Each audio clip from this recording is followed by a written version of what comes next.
สบายดีเสาร์วันจันทร์ที่10กุมภาพันธ์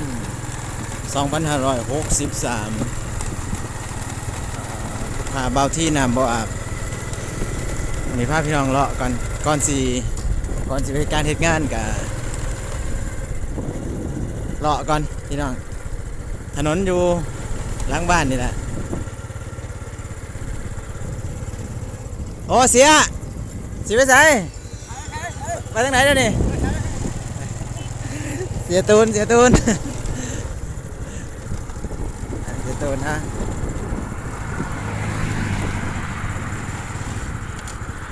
อันนี้ก็อยู่ท้ายบ้านเหนือเดี๋ยวอยู่แถวเงื่อนอาจารย์เขียน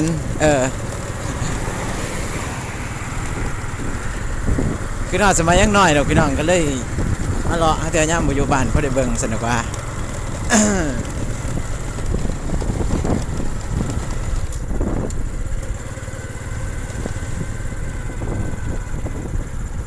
ทั้งขางก็จะไปทงหน้า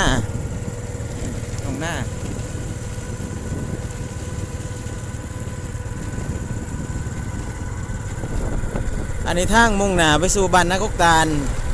บ้านไปทางศรีนวลไส้ว่าซั่นเถอะแล้วก็สิไปนักกตาลเส้นทางนี้แต่สมัยก่อนนั่นสมัยยังน้อยก็เส้นทางนี้เลยเที่ยวไปเฮียนอยู่บ้านห้วยโค่นพี่น้องเห็นป้ายบ่นักกตาลอาจจะบ่เห็นเนาะมืดไปจังหน่อย จินตนาการตามผู้ใดอยู่ทั้งนี้ก็ได้อยู่ทั้งบ้านน้องงงก็ได้อยู่ทั้งสารวัตรเนาะสันตะไปอันนี้แหละจินตนาการตามเอาเพราะว่ามันมืดไปจังหน่อยยามมื้อเช้าตอนนี้ประมาณ7:00 นกว่าๆนี่แหละแล้วก็เฮาก็สิกลับรถมองนี่แล้วเพราะว่าคืนขี่ไปกว่านี้มันก็สิเปลืองน้ำมัน วันยังเปลืองน้ำมันเพื่อสิรอจักนาที2 นาทีกว่า2 นาทีครึ่ง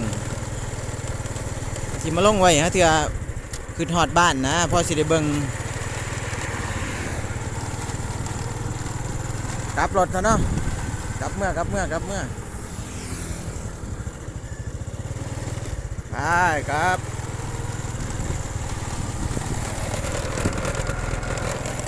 สั้นสมัยก่อนขี่รถถีบเด้พี่น้องปั่นจักรยานไปโรงเรียนแต่ว่าสมัยนี้ตกมาสมัยนี้ก็ขี่มอเตอร์ไซค์ได้บัดนี้ขับเก๋งไปโรงเรียนที่บอกเพื่ออย่างวะนี่พี่น้องเห็นวิวงามๆเห็นบ่พี่น้องอันนั้นคือภูเมืองคงเซโดนนั่นเห็นบ่แล้วขับรถไปทางนี้ก็เห็นภูเขา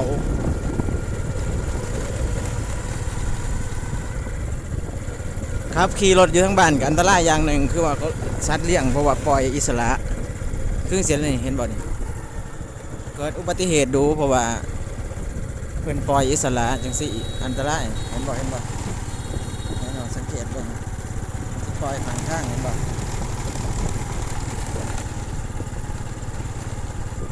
อันนี้กำลังสิเข้าสู่บ้านน้องงงบ้านของคนไทยนี่แหละ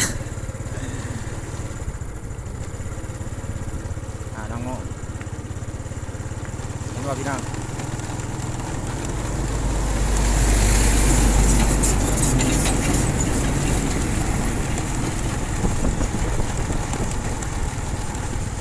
รถขนมันเด้อ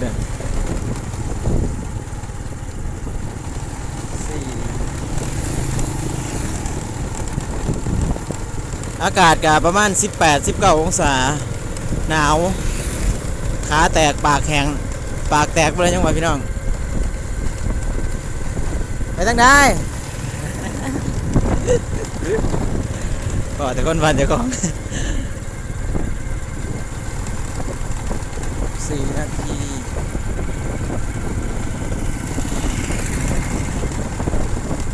อันนี้กระทั่งกำลังสิเข้าบ้าน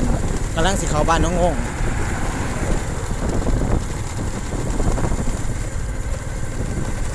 อาจจะประมาณนี้เนาะถ้าเธอผู้ใดขึ้นหอดบ้าน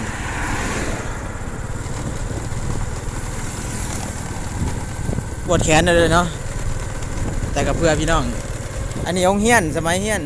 ประถมนี่แหละคือองเฮียนประถมศาสตร์สมบูรณ์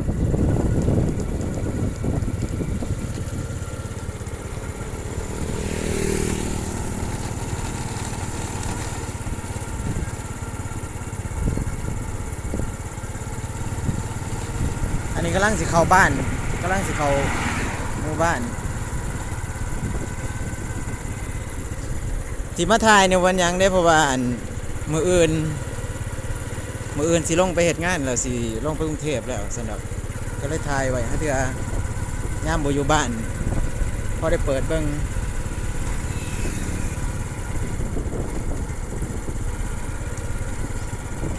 อันนี้ก็กำลังสิเข้าบ้าน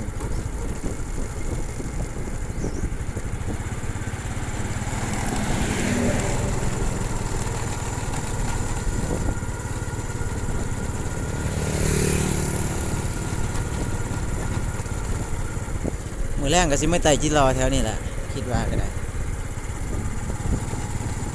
พี่น้องเห็นภูเขาบ่พุ่นภูมังคงมีภูเขาเป็นวิวงามเลยเป็นวิวภูเขามีภูเขาล้อมเลยแหละว่าซั่นเถาะเด้ซ้ำนี่ก็แซงหามึง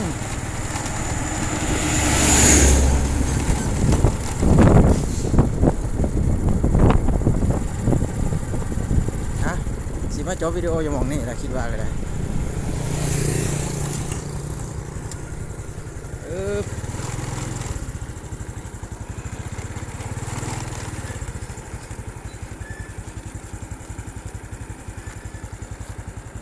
จบวิดีโอหม่องนี้ก็แล้วกัน